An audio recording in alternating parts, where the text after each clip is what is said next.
สบายดีเนาะทุกคนวันนี้อาจก็อาจสิมาแนะนำเว็บใหม่ที่สามารถสร้างรายได้ให้เราได้แท้ได้จริงตัวนี้มีได้เรามีเน็ตเราก็สามารถสร้างรายได้ได้เลยตัวนี้มีได้เราสมัครเราก็จะได้รับฟรีประมาณ5เหรียญหรือว่า$5นะแอดจะบะลิงก์ไว้ใต้คลิปแอดเด้อ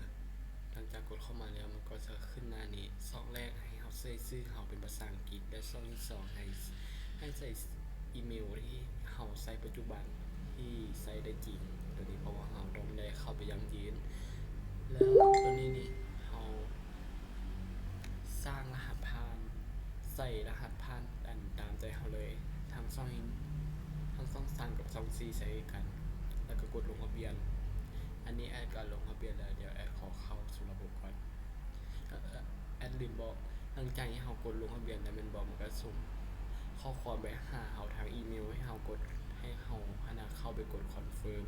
หลังจากกดคอนเฟิร์มมันสิเด้งหน้าให้ล็อกอินให้ป้อนรหัสโดยอีเมลโดยเราใส่นี่แล้วก็รหัสผ่านโดยเราตั้งใส่ไปก็ขึ้นหน้าหลักให้เราเลย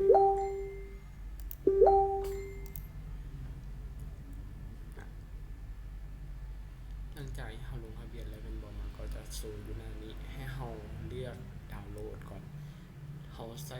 อันคอมสมัครแม่นบ่เราก็กดดาวน์โหลด Windows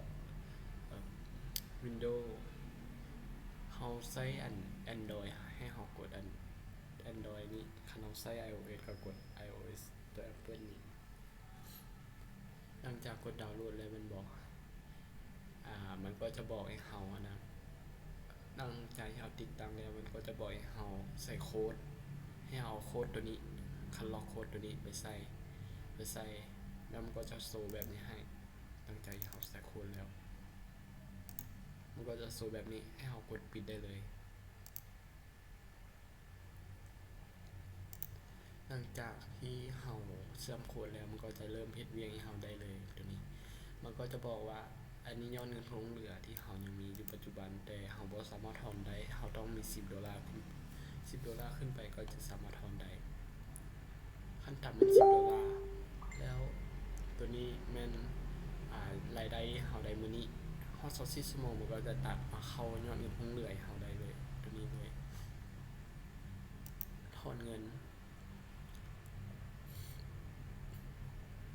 ตัวนี้ก็แม่นยอดเงินคงเหลือแล้วมันก็สิเป็นรอดให้เราอันนี้50%นี้ยังบ่เต็มรอดคันเต็มรอดนี่เราสามารถกดถอนได้เลย Payout ได้เลยและอันนี้แม่นประวัติการถอนตัวนี้แอดกับ ID แม่ของแอดก็ตั้งใหม่ตัวนี้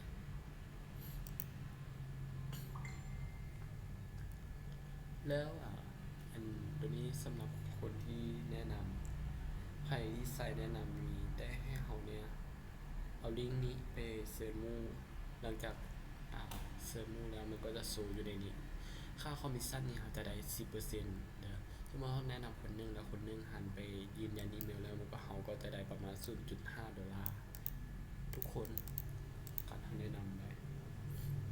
ตัวนี้มันกราฟง่ายๆมีได้เราสมัครแล้วก็เอาโค้ดบาร์โค้ดตัวนี้ไปใส่ในแอปตัวที่เราติดตั้งมาหั่นไปใส่แล้วก็ปะมันเฮ็ดเวียกขอแต่เรามีเน็ตเราก็สามารถสร้างได้เลยไม่ได้เราสร้างได้มีได้เราเอาโค้ดนี้ไปใส่แล้วหลังจากนั้นเราก็กดออกจากแอปแล้วก็เปิดเน็ตละปะไว้แล้วก็แล้วเลยง่ายๆและวิธีและการถอนนี้